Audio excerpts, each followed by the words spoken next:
Good evening and welcome to Undaunted, bringing into the news untold stories. I'm Star Smart. Let's begin.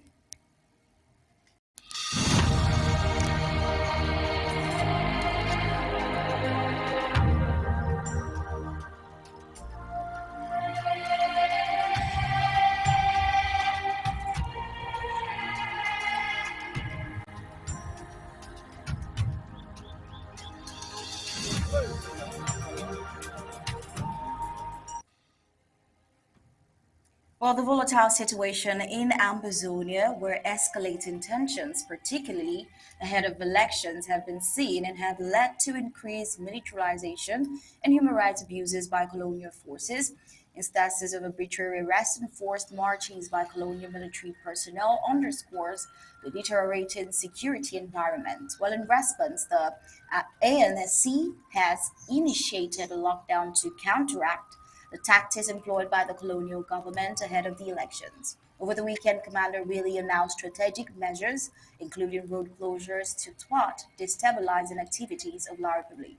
The Amazonian Defense Force, the Amazonian State Army, have intensified their operations, conducting daring attacks on colonial barracks and capturing military vehicles. Well, these actions reflect the Amazonian State Army's commitment to defending Ambazonia's sovereignty despite challenges and losses. The urgent need for justice and resolution to end ongoing conflict and bloodshed in Amazonia is increasing. But with that, we'll get into the full briefings of Undaunted tonight to see more of the happenings on the home front, only after we get the prime headlines.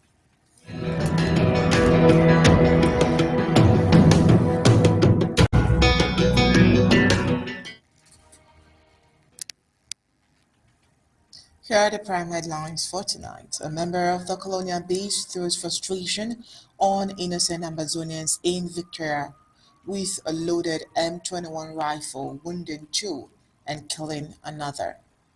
While Moja Moja seems to be another unwise Ambazonia, well, he has been used and dumped again by the colonial regime. Tonight, we will analyze the colonial fraudulent appropriation of 1 million francs CFA for car service in La République du Cameroon. The ANSC lockdown against the National Day starts on the 17th to the 20th of May 2024. Meanwhile, Dieudonné Zumber says the war in Amazonia could have been avoided if not La République du Cameroon's attempt to colonize Amazonia. What about in Africa? Rwanda denies allegation of arming rebels in Burundi. Meanwhile, Biden says he will stop sending bombs and artillery shells to Israel if it launches a major invasion of Rafah. Now let's get the news in full briefings.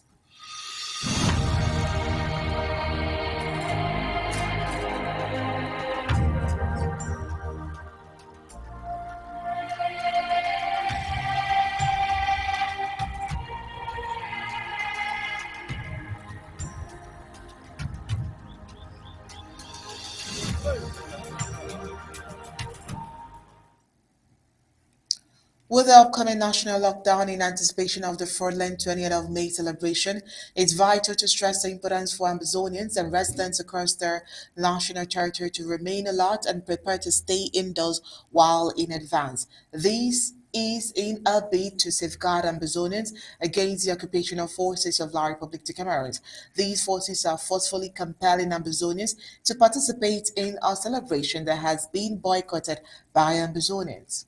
As we know, the so-called National Unity Day is a charade, a tainted deceit filled with fabrication. The question is, where's the unity? Why should Amazonia celebrate unity in the face of annexation, death, rape, and manipulation? Well, this is where we will begin the full briefings of Undaunted tonight. We have Sylvester Zama in the house, and when he's due, we'll definitely bring him up. How are you doing, sir? Splendid, Ongi. Well, in order to prove a point to the world, La République is trying to downplay the war, its consequences, and the true state of the war.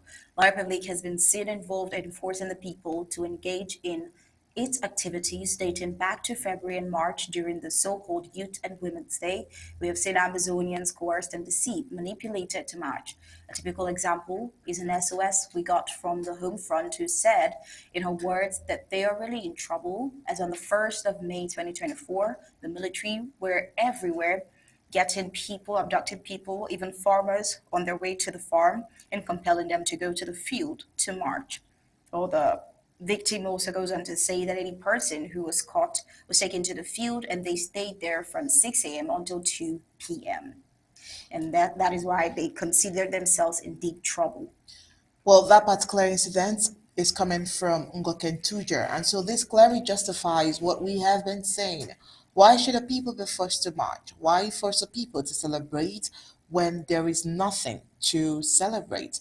Well, this is another reason why the lockdown by the ANSC must be obeyed. When you're indoors, you avoid any kind of harm and safety is guaranteed. The date again for the lockdown is from Friday the 17th till the 20th of May 2024. All Ambazonians are advised to adhere strictly to these instructions and not fall prey for the devices of their enemy. Well, during Ambazonia this week, while emphasizing and deliberating on these challenges, Commander Willie also stressed the need for Ambazonians to be vigilant and keep a keen interest in understanding government's position concerning the lockdown, as the Ambazonian government cannot and will not take decisions to hurt or cause harm to the Ambazonian civilians. For some strategic reasons, there will also be a dusk till dawn, that is 6 p.m. to 6 a.m. curfew at the Manfei Ekok route from the 12th of May till the 1st of June. And this information is important for all those planning to take those routes. All right, so before we proceed with the rest of the reports this evening, we want to get Sylvester Zama's point of his thought towards the lockdown. And just like we mentioned during the weekend Ambazonia today, the Commander Willie mentioned a lockdown that started on the 12th due to some security reasons. That lockdown is extended till the 1st of June. You're welcome, Sylvester Zama. Thank you. Thank you. Um, we've been having, I know it's no news for any Ambazonian that we've been at war for the last 8 years. Um, these things are basically security measures, given that in Mangu we had an attack that killed six military personnel in that, and La Republique is trying to go back in there with reinforcements, and taking the citizens out of harm's way is the best thing we could do by providing that lockdown from that 6th to May 20th. The other parts of the country, 17th through the 20th, is just another day to tell La République du Cameroon that we do not celebrate their vacation, their holidays in our territory. We are not a part of their May Day celebration, and it has been like that for the last 8 years. So there's nothing new with this one this time. We're starting from with what we believe and making our citizens understand why we are doing it. The ANC has instituted the lockdown from the 17th through the 20th, and basically telling our citizens to stay out of harm's way, stay indoors, and stay flat when on the floor when you hear any gunshots, because any person who is encountered in any of those days from dusk to dawn will be deemed as an enemy. We do not want to hurt innocent civilians, because it's been a measure for a lot of public soldiers to come in and kill our citizens wholesale by saying they are armed or they are fighters when they are not. We are just trying to make them understand we are with them. We are out to protect the citizens, and we are a convenience, but it's a necessity for now. And we will see what we can to protect life during these few days that we have all these closures. All right. When it comes to security and protecting the people, there is always a second voice that wants to recounter or counter what the presidency has given or the ANSC has given, what are the roles that the defense is playing to ensure that the people are kept safe regardless of the severe voices that comes to counter what has been said? The job of this administration is basically to perform a duty to protect the number or the greatest majority of. We will not be able to protect those who do not see the risk as opposed to what is going to happen to them. We, as in this government, our job is to protect citizens, and we are the best we can. They agree with us or they don't. They are all Ambazonians. We will prefer for everybody to understand dimensions and the dynamics of this war that leads to their own insecurity played them by La République du Cameroon when it started this war back in 2017. We are not going to be deterred by some naysayers who are there just to drag or having to impose how they are a better government or no government or a better leader or no leader. We are Ambazonia. We are out to protect Ambazonian on Ambazonia territories, and that's the main idea, and that's the main role of this government as it comes to this war and related May 20th festivity and southern for Amazonia.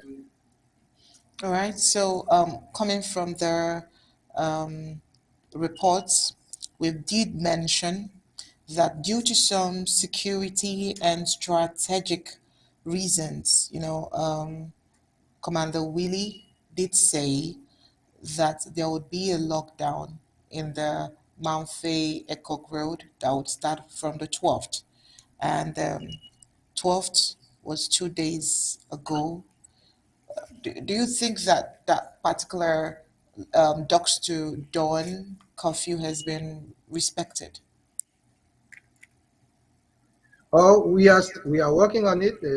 When information it takes a lot of time to for transmitting information, Okay. and we are seeing some hiccups, but those people are not getting disciplined or punished for those errors. We are basically trying to keep them off the highway so that the enemy, when the enemy comes, they come in so many different dimensions. They come in private cars, they come in trucks, they come in military vehicles. So we are trying to who is who enters that area. We are trying to limit access to the La Republic soldiers in that area. We've stymied their attacks to our people, and we've protected our people all this while. And every time that we see them on the verge of bujooning any military activities area, they get nipped in the butt, like we did last week. All right. And that's amazing. We'll definitely get back to you. We have so many reports on the ASA's victory so far. So just please sit back and sit tight. We'll definitely come back to you in a jiffy.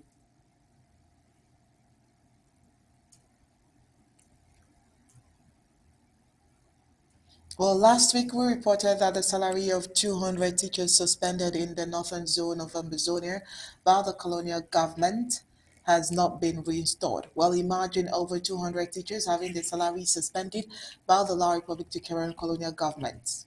But then they go around stealing and extorting from Ambazonians. Well, they definitely know their clock is ticking fast, so they just want to amass as much as possible. And how can they explain the colonial fraudulent appropriation of 1 million francs CFA for car service while teachers have not been paid for months? While La Republique du Cameroon is a government that doesn't pay attention to education, health, roads, and even governance. So, while will Ambazonians now go their separate ways?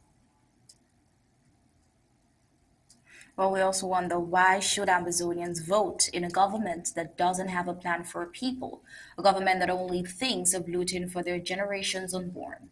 The struggle and hustle for the positions are on and most of the political gladiators are ready to be selected. President Saka, in a bid to safeguard Amazonians, has time and again made it known that elections will not hold in the entire territory of Ambazonia. all perpetrators trying to devise means to infiltrate Ambazonia or act to disease from such acts. Well, reports indicate that President Bobia is strategically planning to extend his hegemony by influencing the upcoming elections in Amazonia. His agents and loyalists from the Cameroon's People's Democratic Movement are reportedly engaged in early and aggressive efforts not only to manipulate the populace but also to intimidate them, paving the way for a fraudulent election, one in which the outcome seems predetermined. The government of Republic of Cameroon under President Biya's regime represents an entity with which no contentious individual would willingly associate. It is imperative for Ambazonians to abstain from forming any partnerships with La Republic du Cameroon government, which is unequivocally a detrimental influence in the realm of governance. This further underscores the necessity for the people of Amazonia to consolidate their efforts and eradicate the colonial government's presence from their territory. Achieving complete independence is critical for Amazonia to escape the quagmire of underdevelopment perpetrated by La République du Cameroon. Now, as we are aware, Christians, congregants tragically lose their lives on a regular basis while attending churches. Instances where church members are forcibly removed from their place of worship and subsequently shot at close range are distressingly common. Yet the often silent response from leading ecclesiastical authorities fails to appropriately condemn these heinous acts. So it's shocking how priests and churches are playing into the hands of La Republique for whatever gain. But Amazonians must not be dismayed and they must set the pace and stand for their God given rights. Well, in a war-torn zone, there is always bombings and things planted, and most times stray bullets as well affect and disrupt the activity of residents at the scene. It has never been the objective of the Amazonian State Army to target civilians, and if ever they plant a bomb in a place that could affect civilians, it is based on an intelligence they could have had and trying to act proactively about it, always in defense of Ambazonia and hard territory, which is why they take precautions by sending out warnings and lockdowns ahead to Ambazonians of such excavate. Well, according to information that reached Undaunted over the weekend, Colonial La Republic du Cameroon security forces in Wharton, Bamenda, safely detonated an improvised explosive device that was found hidden in a suspicious roadside bag. This incident caused commotion and a blockade of road leading to the area. Well, according to Undaunted sources, what began as a suspicion of a misplaced bag quickly escalated into a potentially deadly situation in the Meteor Quarter neighborhood in Bamenda local government area, causing commotion and the blockade of road leading to the area last Saturday morning. The bag, initially thought to contain harmless items and dismissed as containing refuse, was later confirmed to hold an explosive device. Inside, colonial authorities found a gas cylinder, suggesting a deliberate attempt at causing harm rather than mere negligence. After hours of intense efforts by elements of the colonial occupier, La République du Cameroon Gendarmerie, the police, and the military, the explosive was successfully deactivated, averting a potential catastrophe. Well, no one could tell the masterminds behind the IED loaded bag, but suspicions pointed to the valiant ASA who have used IEDs in the recent past to target security and defense officials of La République and disrupt their activities based on intel that they receive of the colonial forces of occupation's presence at the said location. Well, the fact that the Amazonian State Army is able to even plant a bomb somewhere in the Menda with a heavy presence of the colonial military is quite telling, and it shows who still dictates the tone as well as their strength. At the end of the day, it is important to note that the situation in the Menda local government area can change rapidly. Things can be seemingly normal 1 minute and total chaos the next, leaving the best course of action to being to stay informed, especially through reliable local news sources.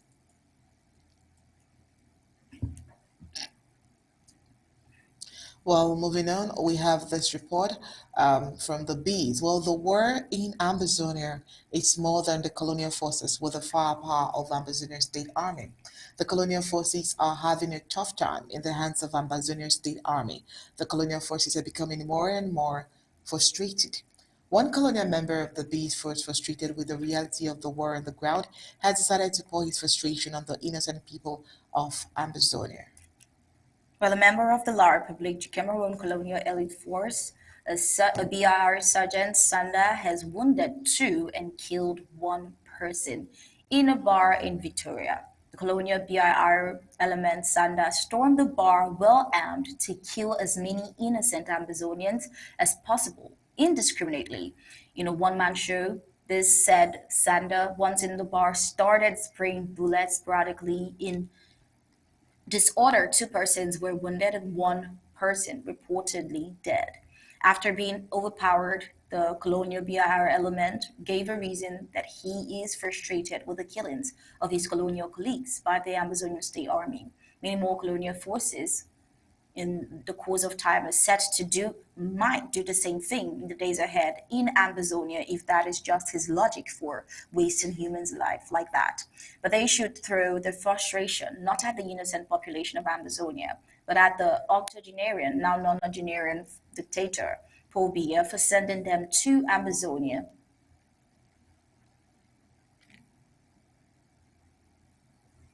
Oh, well, in another report, Moja Moja, the notorious Bakweri chief, who has caused immense pain on the population of Amazonia, kidnap, torture, and killings of innocent Amazonian civilians for over the years, has today been thrown in the dungeon. The same chief, Moja Moja, who was bold to proclaim himself untouchable because he believed in the authorities who encouraged him to perpetrate those heinous acts, has today been dumped in La Republic dungeons. The questions worth asking is, when did La Republic realize that Moja Moja, what he was doing all these years with impunity and the backing of La Republic's BIRs, was against the law? Is it just now? Or this is just a stunt they pulled owing to the pressure by the international community after a series of complaints against Moja Moja had been filed? Another question of concern is, where are the official forces of La Republic, the BIRs who backed him up in most of his human rights abuse escapade? And why are they not held accountable alongside if this was a genuine action to address human rights violation? Well, who empowered Moja Moja enough to perpetrate those cruel and inhumane acts, violating human rights with impunity? And where are they now? These are all the questions on people's mind. But this is just a story of yet another gullible and overzealous Southern Cameroon working against his own people and being dumped by La Republique as always. Well, it is high time those Ambazonians still use Bala Republic to Cameroon colonial government to betray their people or for any act that is beneficial to the colonial regime to have a rethink. The case of the late Ekema Patrick, who invested all his energy to support the colonial scheme of La Republic to Cameroon against Ambazonia, was later assassinated by his sponsors, who found him no longer useful. And the recent case of Moja Moja, who has now been caged in a dungeon in colonial political capital Yaoundé after being used to kill innocent Ambazonians, sounds like a warning that all should adhere to. Those Amazonians still feeding on La Republic de Cameroon's crumbs should put a back pedal and reunite with their homeland or await their day to be humiliated by their sponsors like Akemer and Muja Muja have been. Well, Moja Moja, the notorious Bakweri chief from the Bassa community in Boya County, has spent his first night in custody at the Secretariat d'Etat La Défense de SED at Camp Yeyap in Yaoundé. How he found himself there is an irony of fate. Moja Moja, an Amazonian born amid Amazonian struggle for liberation, fought hard against the legitimate aspirations of his own people, using his uniform as an element of the Rapid Intervention Brigade, known by its French acronym, the BIR. He wreaked havoc in the southern Cameroons, especially its capital, Boya. The people of southern Cameroons have faced immense hardship deprivation, and neglect under the La République du Cameroon's colonial system. It is well known how the system operates, offering token gestures, empty promises, and unfulfilled commitments. Moja Moja, unfortunately, was swayed by the flattery of the colonial powers and turned against his own people, defying the Southern Cameroon's liberation movement, ignoring lockdowns and ghost towns, and instead collaborating with the colonial forces, leading to the torture, humiliation, and killing of his own people. Well, Moja Moja's actions were a grave betrayal, and his behavior was a monumental error for several reasons. Firstly, as a representative of the rich culture of Ambazonia, being the chief of Boise, he should have known that fighting against one's own people is unacceptable. Secondly, he had witnessed the downfall of another zealot, Patrick Ekeme, and should have learned from his example, but didn't. Thirdly, his family's spiritual heritage, with his parents being priests, should have taught him the importance of aligning with the truth and avoiding disloyalty, but he didn't. Finally, his own family had disowned him due to his deceitful actions, including orchestrating his own sister's kidnapping and profiting from the ransom, amongst many other reasons. While Moja Moja's action caused harm to innocent people, including a pregnant woman who was imprisoned and forced to give birth in prison despite having no connection to the liberation movement. His anti gravity rhetoric may have initially appealed to some politicians seeking favor with La République, but they quickly distanced themselves when his allegations became public. Moja Moja's story serves as a caution for Southern Cameroonian politicians who choose to side with La République du Cameroon while failing to speak out against injustice. Because if you cannot stand for the truth, it is better to remain silent than stand for lies and injustice. Moja Moja has been deported to La République du Cameroon to face French military justice.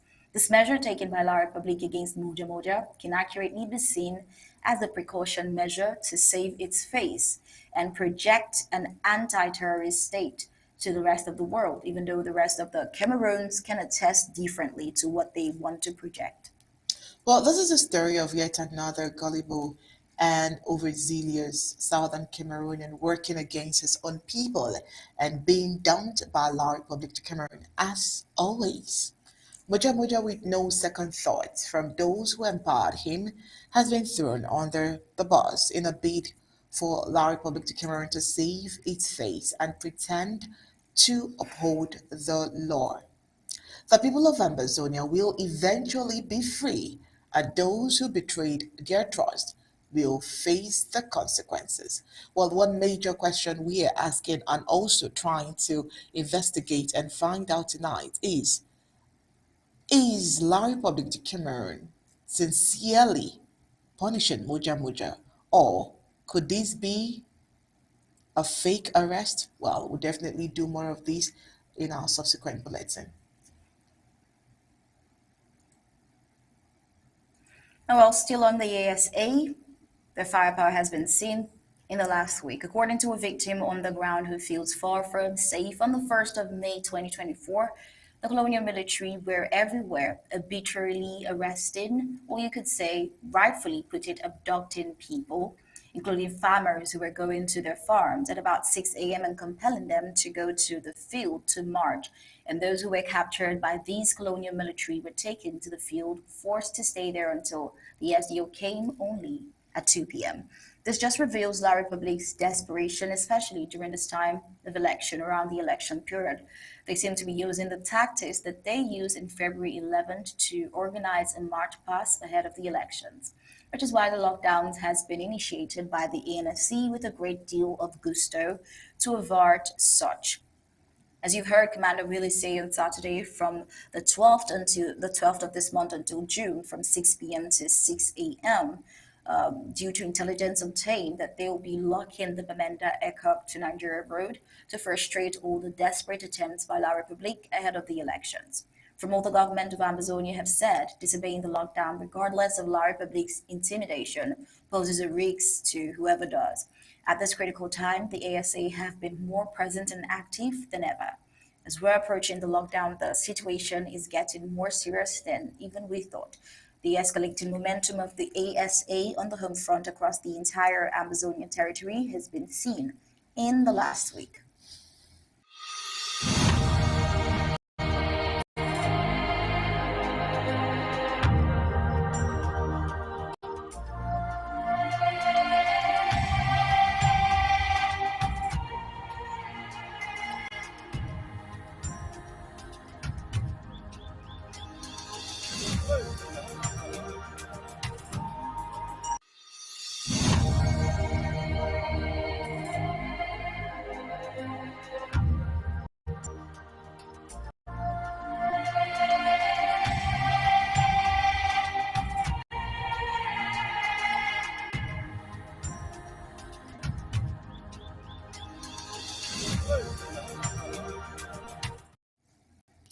Well, over the weekend, we reported this, and it's important for us to get into that today as it gives a glimpse of the ASA's momentum throughout the entire territory of Ambazonia.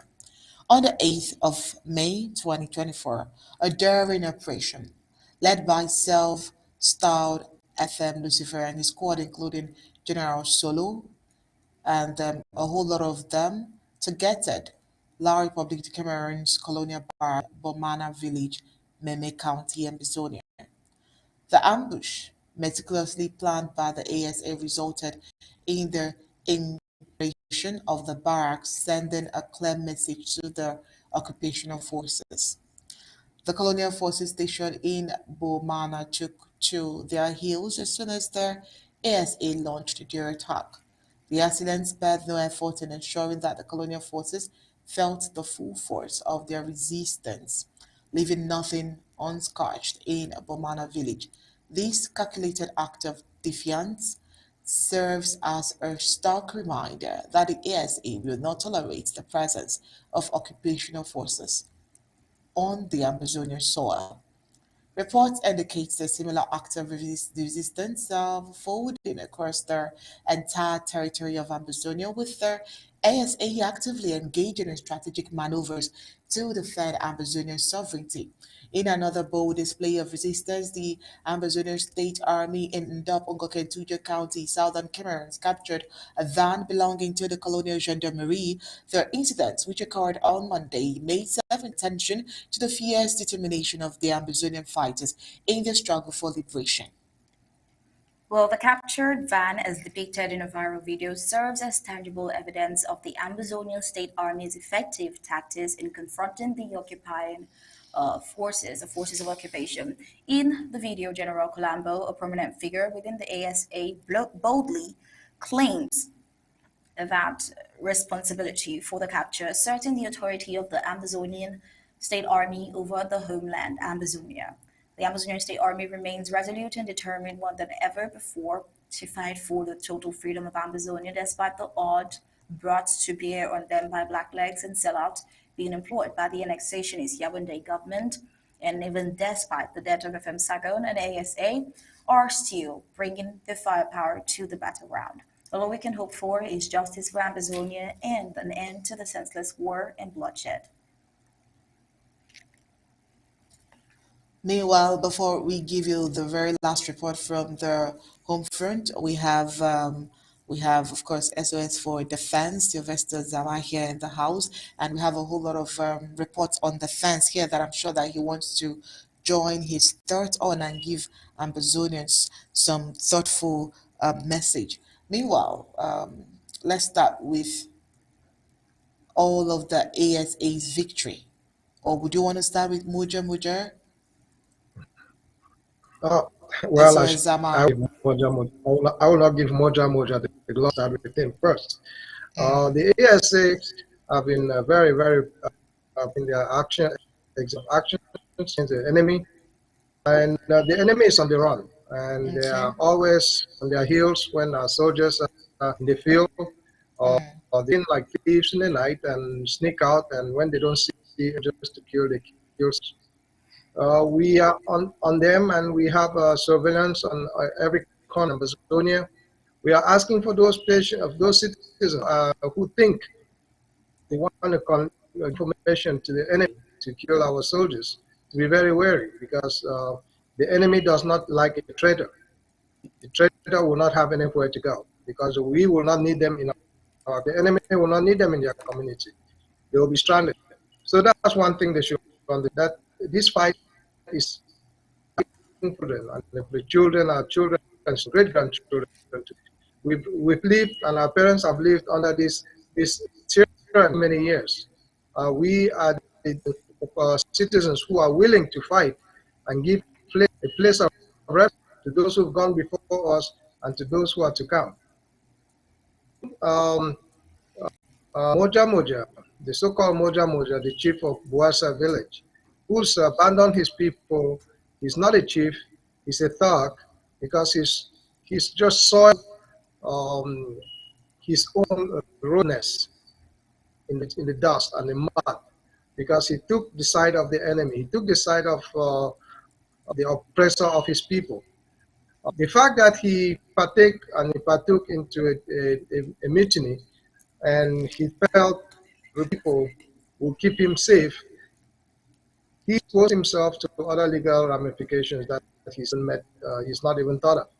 The mere fact that he killed our citizens, he was on the hook in research of him, and so many times we came close to him, but we were overpowered by the enemy, because he always had a bunch of security and a bunch of people around him. We had dared him to go to the northern zone. We had dared him to go to Manyu. We had dared him to go to Lebielem. We dared him to go anywhere else if he thought he was a strong B like he thought he was. But cowards die, and cowards die a million times.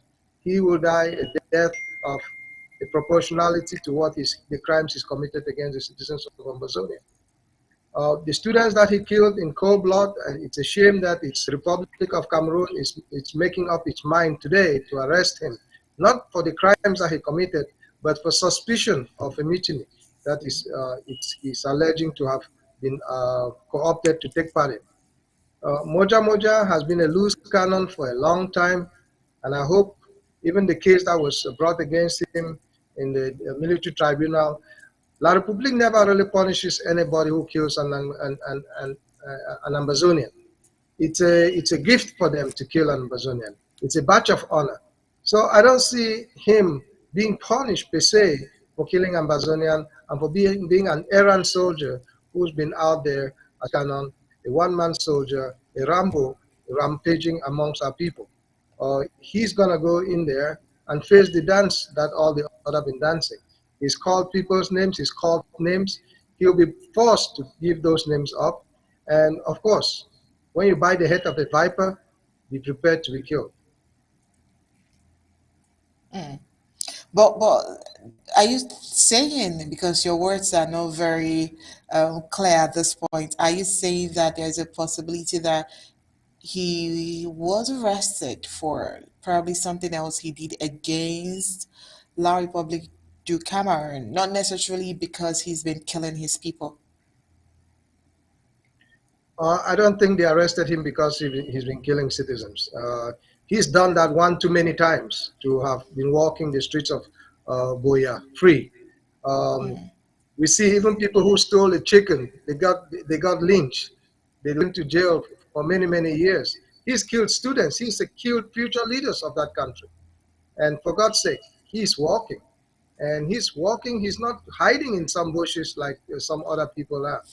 He's in the midst of people with all the bravura, saying how he will kill some more. And there are people behind him who say, go ahead, kill some more. And all this has been sanctioned by the state, because given the impunity that the soldiers of La Republique come and kill our citizens, if they kill soldiers, I can understand. If they kill Chacha, I can understand. If they kill Field Marshal Sagan, I can understand. He was a fighter in the field. But when they go out and harass people's mothers, their fathers and sons and daughters, and kill them in cold blood and put den guns on them, it's a mockery of the judicial system. It's coming to a point where I don't think there's any judicial system in La Republique du Cameroon. Their soldiers have been so over the top, killing citizens, mothers, children, burning hospitals. Nothing can be done. Have you guys heard of any trial of any soldier who's acted inappropriately in the field of battle? All the conventions, the Geneva Conventions and the Conventions of War have been violated in Ambazonia, and nothing has happened. And that's just a country of of soldiers, a country of lawlessness, where soldiers cannot, they don't see no reason to be deterred from killing citizens of Amazonia. All right, so heading back to all of the ASA report here, do you think that the death of FM Sagan has reignited the boys' energy to do more, or you think that it's just a time and season? Well, if everybody was listening to M.F. Sagant, as he was a very soft-spoken man, and he was not a rambunctious and outspoken person like some of the generals in the field. But he had said, whether he lives or he dies, and many people had died before him, and he was quoting Chacha, he was quoting all the other generals, Ivo and all that who had died before him. And he said, if it's his place to die for the cause, he will die for the cause. And he died for the cause, working for the cause. He's done all his life since the war began for this struggle.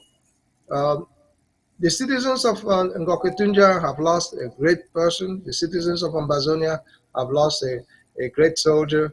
But I'm saying for all of those who are out in the field, this young FM was somebody who sacrificed. He was fighting a war with one arm, and he did not complain. He did not run to Nigeria and stay there like some of the thieves who are pretending to be fighters are going back and forth. He stayed on the battlefield, even with one arm, fighting the enemy. And even with the confrontation that he had that led to his death, he cut down so many La Republic soldiers. Um, he's somebody who went down he had a good fight, and he dealt them a lot of blows. Uh, FM Sagan, may you rest in power. May the soldiers in Gokentunja pick up the pieces and rise up from the dashes again like the spinster. And let's continue this war until the day comes when we shall all say hallelujah on Mount Fako and let the enemy will run. Let me quote what Joan of Arc had said. He said to the English, well, we know one thing. You will either live or you will live in body bags. And I will say that today. The soldiers are going to live on their own volition or they're going to live in body bags. And we are going to prove that to them, and we are dealing them a lot of blow. I see one of the journalists there who doesn't know how to count. He says, oh, only 1,000 soldiers have died since the war began. Well, let them go ask the parents and the wives of those soldiers. They'll tell them that they are in the tens of thousands that have died. They've been maimed. There are lots of them who have post-traumatic injuries. There are those. The whole of La Quintina is full of it. The whole of Santo Jamo is all full of people who have gone into sanitarium. We are doing them a havoc. It's a war, like our brother Senator Weber has said. It's a war that will bring down the Republic of Cameroon. And the Republic of Cameroon should understand, a war of domination is never a war that ends in 2 days or 2 weeks or 1 or 10 years. It's a war of generational war. The 100-year war was just a tip that started on one day, but it went up for 100 years. We are not going to be up to 100 years, but we are going to win this war, whichever way we have to fight it. Hmm. Hopefully, we know that it will definitely come to pass. Um, SOS Zama, before we'll let you go, we want you to re-emphasize the government's position when it comes to election, because we see that it seems like I said earlier on, when a voice speaks, when the Amazonian voice speaks, there will be other voices trying to counter that. And in the report tonight, we also try to re-emphasize the importance of the election. So please throw more light why Ambazonians will not participate in the elections. If it's coming to those elections, I'm asking Amazonians, since they've been electing people since 1961, what have they had in return? There's nothing. It's a sham. It's a hollow civic duty that they are performing. We have refused to partake in their elections since 2017. We've been boycotting those elections. All the senators who were appointed, who are they do they swear their allegiance to? Not to the population. They are swearing their allegiances to Mr. Paul Biya. Let Mr. Paul Biya pick his people like he's done all before. We are not interested in participating in those elections. And we are asking our citizens, everywhere that we see Cameroonian citizens or conducting elections, that's a pretty good target to be targeted. So they should stay away from those soldiers. They should stay away anywhere that soldiers are hanging around. That's an area where they could be attacked and they could get a stray bullet. We are asking all the citizens on those days that they have to vote, they should stop registering. They are using their documents, they are forcing people, and they are making for fraudulent birth certificates to register people to vote. You will not be surprised that dead people will be voting, children will be voting, under 16 will be voting. So it's not something that is we have to perform for Cameroon to continue doing what it does. Cameroon is not a functioning democracy. It has never abided by democratic vote. We are not participating. We are just asking for the safety of our people to stay home, run away from these elections, because they will come in and give you 500 franc or a can of sardine to eat for lunch, and that may be your last meal. We know there are some people who will be saying, okay, if we do not participate in the democratic process, we will not have a voice. We haven't had a voice despite the fact we've been participating all these years. It's more than 61 years that we've been fighting this war. And our citizens have been tricked over and over and over. What happened in February during the plebiscite? We voted, things were changed. We voted too many times for no good value. It doesn't have any merit. They will decide who they want to decide. They have their candidates that they decided to handpick. Let them call them up and say, okay, these are people we've selected, and let them run in Yaoundé. Of course, most of them are based in Yaoundé. They are not based in their villages. They are not based in their principal towns in the northern or southern zones. They are out in Yaoundé. Let them take them and have a fan club there and sit tight. But we are asking our citizens, like those in Catholic churches who are being registered, they are being used, and they could end up dying for something that does not have any merit in their lives. They don't have no good roads, no good hospitals, no schools, no sanitation facilities. So what are they voting for? What is it for this vote for the people of Ambazonia? It's absolute zero. So to waste your time, I'll say go to the farm that day and go do something, or stay home and rest. It's of no use. It's zero effect to the citizens of Ambazonia. So for the safety of our people, we are still commending that you stay home. We are asking you to stay away from any facility or any vicinity within where the La Republique soldiers are, or La Republique election commissioners are finding themselves. You could be a source of target, you could be hurt in those things. And we hope you heed to this advice. We hope that people should listen to this and stay away. They don't have to vote. You are a citizen, you can choose not to vote. It's a right. You can choose not to vote because the options are not there for you. So what are you voting for? That's a question. And that's a question we've been asking. What's the essence of the vote? What are you voting for? All right, SOS, before we let you go, would you want to say a thing or two to Ambazonians watching you tonight? Well, I want to tell Ambazonians that we are still in need of your support. We are asking for all the support you can support for us to carry on our mission of protecting our citizens, of feeding our citizens, of taking care of our citizens, our refugees, our prisoners of conscience who are in prisons. We collect all this money. Some people are out there saying, well, these people eat this, these people eat that. But for those people of conscience, do your contribution. Don't be scared by some people who say, oh, the American government, the British government, the French government are going to arrest you for contributing to Ambazonia. Well, if we've learned anything in the Western countries, we've learned a lot in America and in France and in Britain, that the society, the citizens contribute a lot to development, to the well-being of people all over the world. We could see the case of the Irish, where somebody like Bobby Sands would go on a hunger strike because of all what was going on in his country and all what was going on in Ethiopia. We see people pouring the food aid with Michael Jackson and Quincy Jones, singing songs, collecting money for people. We can provide all the funding that we can. No government can do that. You can give $180 a month or a year or whatever you can contribute. It goes a long way to continue this fight. A few people are not going to do it. The few dedicated people are not doing it. But freedom is for everybody. We cannot confine freedom for those who fought for the freedom itself. It's a freedom that's a cake that everybody has to partake in, even though you did not contribute. But we are asking everybody of conscience to contribute to this fight, and don't be worried about what all the foreign partners are going to do, what the Americans, the British, the French.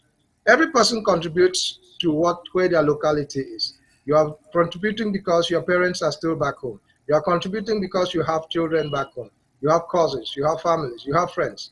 That's why you are contributing. If you don't, who is going to do that? We do not have no Salvation Army coming for us to save us. We are our own soldiers. We are our own Salvation Army. We are the Ambazonian State Army that we are defending our people. And that's all we are asking for you to provide the assistance that they need. For those of us who are outside of country, we could live safely, we could sleep well, and not be bothered by hunger, by thirst, by medical conditions. But we are fighting this war not for ourselves. We are fighting this war for the best interest of the citizens back home. We are all, like Barrister Kerry had said, if they don't fight it now, who is going to fight for them? They have to bloody fight. And we need your money to bloody fight. We cannot fist fight these people to victory. We have to fight them man to man, gun to gun, and bullet for bullet. And we need all those things from all the contributors who can contribute for this fight. And don't be shy that you'll be brought in and all or not. You are doing your civil job as the same way that you are going around preaching about God. You should go around to preach about peace, and peace comes only when there's a way to defend that peace. We have to defend peace. We have to maintain peace, and we have to defend and provide the tools that our citizens need to defend and protect themselves. Mm. All right. Thank you so much for being part of Undaunted tonight. We hope that next time Thank you. when we call you, you definitely come. Thank you so much, SOS I'll Zama. try my best. Thanks. Or we still have one more report from the Hope Front, and it's something we've talked about before. Diodone Esumba's proclamation. While some insensitive Amazonians continue to sing praises to La République colonial regime, some right-thinking La République citizens who have mastered the history of the Cameroons keep criticizing the colonial regime. Diodone Esumba has spent fire criticizing the colonial government for irking Amazonians with the unitary state policy, a colonial policy to assimilate Amazonians.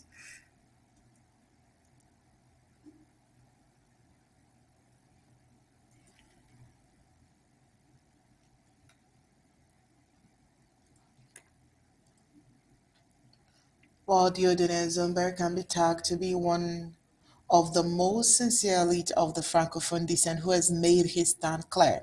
While speaking on Vision 4 TV on Sunday, the 12th of May, Diodone Zumba has said that Ambazonians will never return to the unitary state and it is useless to devote resources to a false project. Well, in his words, he says, we can no longer bring Ambazonians into a united Cameroon. While Diodone Zumba no longer speak of the Southern Cameroon's problem because according to him, he believes everyone must see with their own eyes the lies and impostures of those who drove that government to the state of repression. While it is necessary that people see with their own eyes the inability of the army to reduce the secession militarily and monstrous military losses so that they understand that they have taken a wrong turn. Well, the BA colonial government has had time to put in place a federal model that he controls, a bit like Putin controls Russia, which is a federation. He has instead preferred to rely on his unitary state to maintain monopolistic control of the resources at the Tudi Palace, aggravating the situation. Now, what can we do? We find ourselves today in an infernal spiral, and we do not see very well how to get out of it. As Sumba says, the elimination of the so called separatist leaders did not yield any desired results, and the rebellion only deepened. A youth's arrest let the more bloodthirsty field marshals emerge. The elimination of this one gave way to No Pity, who's even more passionate about the struggle, and whose supposed neutralization gave way to more mean and vicious leaders.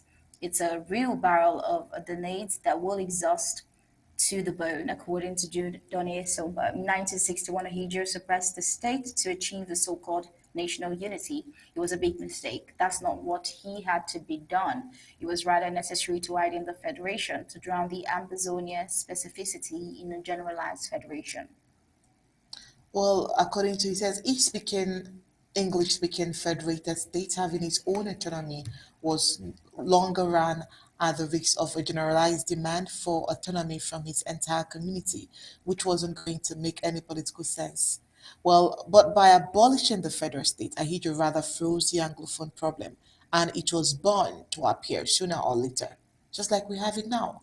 Well, it is rather unfortunate that the Biya regime did not understand that the best way to handle the situation is to clearly come to the negotiation table. Well, it must be clearly explained to Biya and his people that with their attachment to the unitary state, they will lose Ambazonians. And of course, we know that they will lose Ambazonians for good. Well, there is no way to bring Ambazonian back to the Cameroon by keeping the word unitary in the constitution because that word alone fuels the war. It signifies the absorption of the English speaking community. And that is what is, anthropologically impossible. And there is no possibility of winning this war by military means. It is therefore absolutely useless to sacrifice the blood of young colonial soldiers, young amber boys, and the population in a war that can never be won through military. Just like the president Sako told the Brazilian press, Ambazonians are not interested in the fight,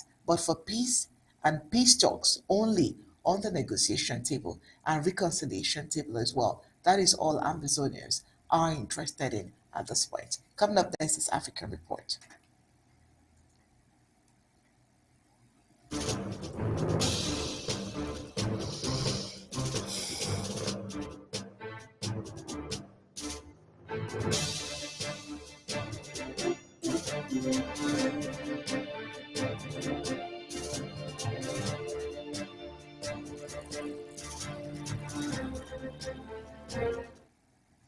Well, in Rwanda, it has denied allegations by Burundi that it armed rebels responsible for a recent grenade attack which injured 38 people. The Rwandan government has called on Burundi to address its internal issues and not involve Rwanda in such despicable matters. This comes amid heightened tensions between the two nations, which have deteriorated since early this year.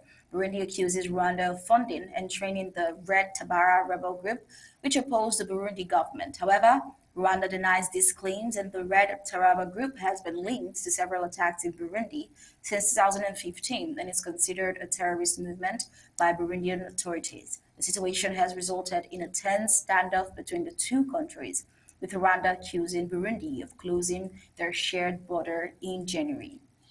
While a building collapse in the city of George in the Western Cape province has resulted in at least 23 fatalities, with an investigation into the cause of the collapse still ongoing. Search and rescue crews are still working on the site of the disaster a week after the accident. While on Saturday, a man was pulled from the rubble 116 hours after the accident. The building, which was approved for construction last July, was intended to be a 42-unit apartment block and has around 75 construction workers on site when it collapsed at about 2 p.m. local time on Monday. 15 people remain in the hospital, with many others still missing.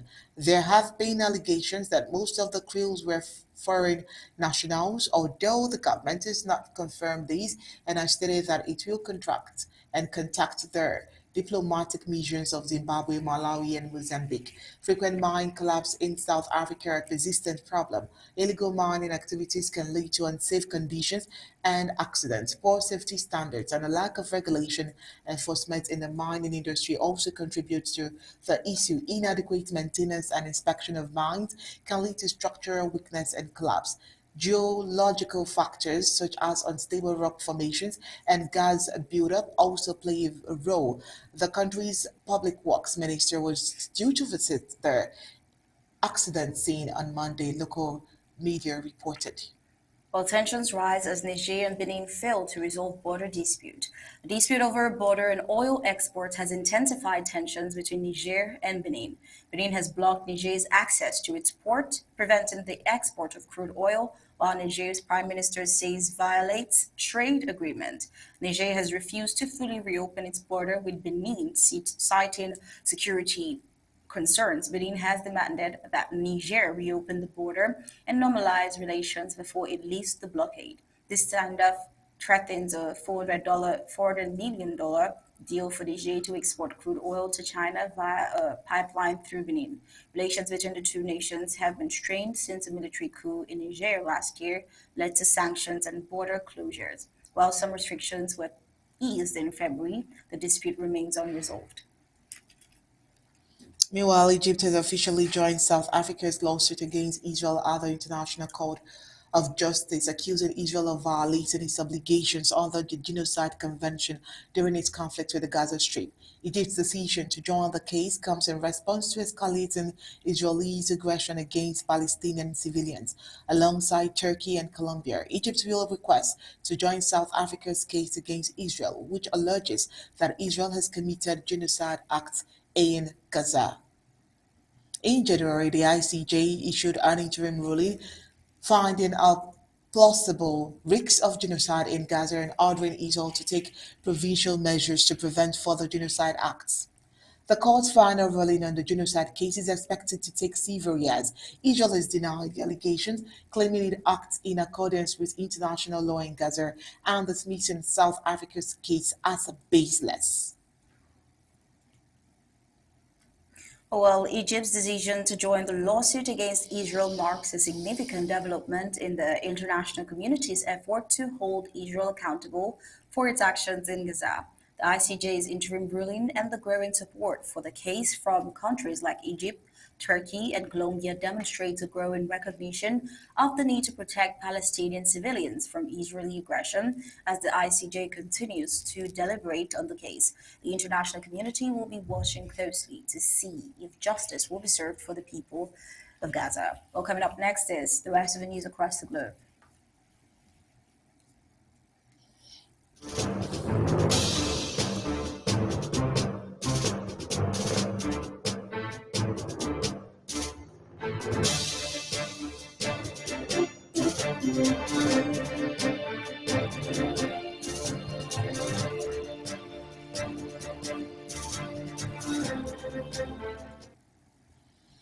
Well, Prince William has left everyone in surprise with his latest post, days after King Charles III moved Prince Harry to tears with his major decision. The Prince of Wales, who has been appointed to command Harry's former regiment by King Charles, seemingly tried to clear the air about his military service and experience on Tuesday. The Prince and Princess of Wales social media accounts have shared a very young future King Prince William's throwback photos in military uniform with helicopters. Their meaningful posts described future King William's commitment and services to the country armed forces as ready. While still on the global report, Biden says he will stop sending bombs and artillery shells to Israel if it launches a major invasion of Rafah. President Joe Biden said for the first time Wednesday that he would halt shipments of American weapons to Israel, which he acknowledged have been used to kill civilians in Gaza, if Prime Minister Benjamin Netanyahu orders a major invasion of the city of Rafah. Civilians have been killed in Gaza as a consequence of those bombs and other ways in which they go after population centers. Biden told CNN Erin Burnett in an exclusive interview on Erin Bonnet out front, referring to 2,000-pound bombs that Biden paused shipments of last week. In his words, I made it clear that if they go into Rafah, they haven't gone in Rafah yet. If they go into Rafah, I'm not supplying the weapons. They have been used historically to deal with Rafah, to deal with the cities that deal with the problem, Biden said. We're going to continue to make sure Israel is secure in terms of Iron Dome and their ability to respond to attacks like came out of the Middle East recently. But it's just wrong. We're not going to supply the weapons and the artillery shells used that have been used. Artillery shells as well. Yeah, artillery shells. So just to understand what they're doing right now in Rafah, is that not going into Rafah as you No, define it yet? they haven't gone into the population centers. What they did is right on the border, and it's causing problems with right now in terms of with Egypt, which I've worked very hard to make sure we have a relationship and help. But I've made it clear to Bibi and the War Cabinet, they're not going to get our support if, in fact, they go in these population centers. We're not walking away from Israel's security. We're walking away from Israel's ability to wage war in those areas.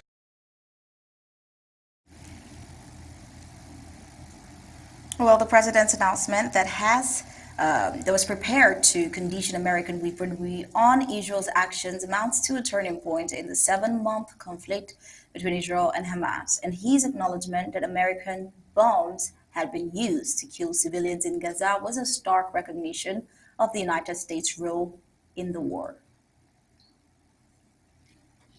Amid a plethora of ambitious endeavors from the BRICS Economic Alliance, both China and Russia have made a monumental announcement. Indeed, the countries revealed they have begun construction on a nuclear power plant that will be placed on the moon. The power plant is part of the joint lunar base operation between both countries. Specifically, the Collaborative International Lunar Research Station is described as a mammoth complex that is set to initially break ground in 2026. Moreover, the lunar base is poised to be massive in size, which will lead to increased studies on the orbital object.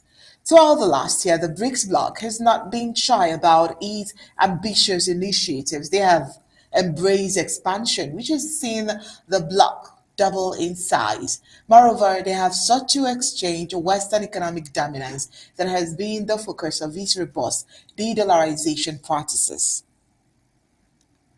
While the EU moves to give profits from Russian assets to Ukraine, ambassadors from EU member states have agreed in principle to seize windfall profits from frozen Russian assets to finance arms supplies to Kyiv. In the wake of Russia's invasion of Ukraine in 2022, EU countries froze hundreds of billions of euros worth of assets. If the decision is approved at a gathering of EU finance ministers on Tuesday next week, the interest worth up to 3 billion euros, that is 2.5 billion pounds per year, will be used to buy weapons for Ukraine. The European Commission chief Ursula von der Leyen said there could be no stronger symbol and no greater use for that money than to make Ukraine and all of Europe a safer place to live. He said the funds would have to get to Ukraine as soon as possible, with the first 1 billion euro tranche to be used mainly for military support, ideally reaching the country by summer. Meanwhile, the Security Service of Ukraine claimed on May 7 that it had uncovered a network of Russia's Federal Security Service agents who were preparing the assassination of President Volodymyr Zelensky and other high-ranking officials in Ukraine. Two colonels of Ukraine's State Security Administration accused of leaking classified information to Russia were reportedly detained. In late November, Zelensky said in an interview with the pressmen that he had survived at least 5 attacks.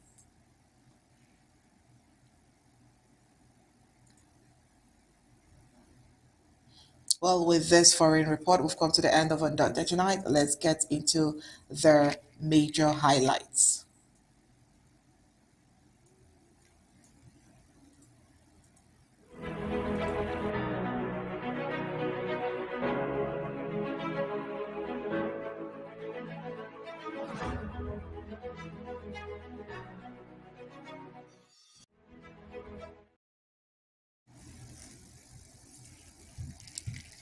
That's it for tonight's Undaunted. But before we go, let's take a look at the major highlights. On Undaunted tonight, we brought to you a member of the Colonial Bureau touring his frustration on innocent Ambazonians in a sporadic shooting in Victoria with a loaded M21 rifle, killing 1 and wounding 2.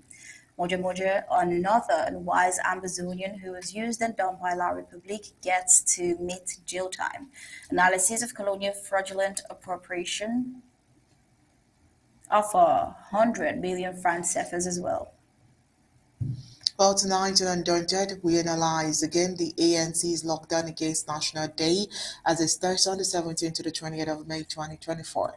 We looked at Dieudonne Zumber's stand on the war in Ambazonia. And on the forum, we told you that Rwanda has denied allegations of arming rebels in Burundi, while Biden says he will stop sending bombs and artillery shells to Israel if it launches a major invasion of Rafah.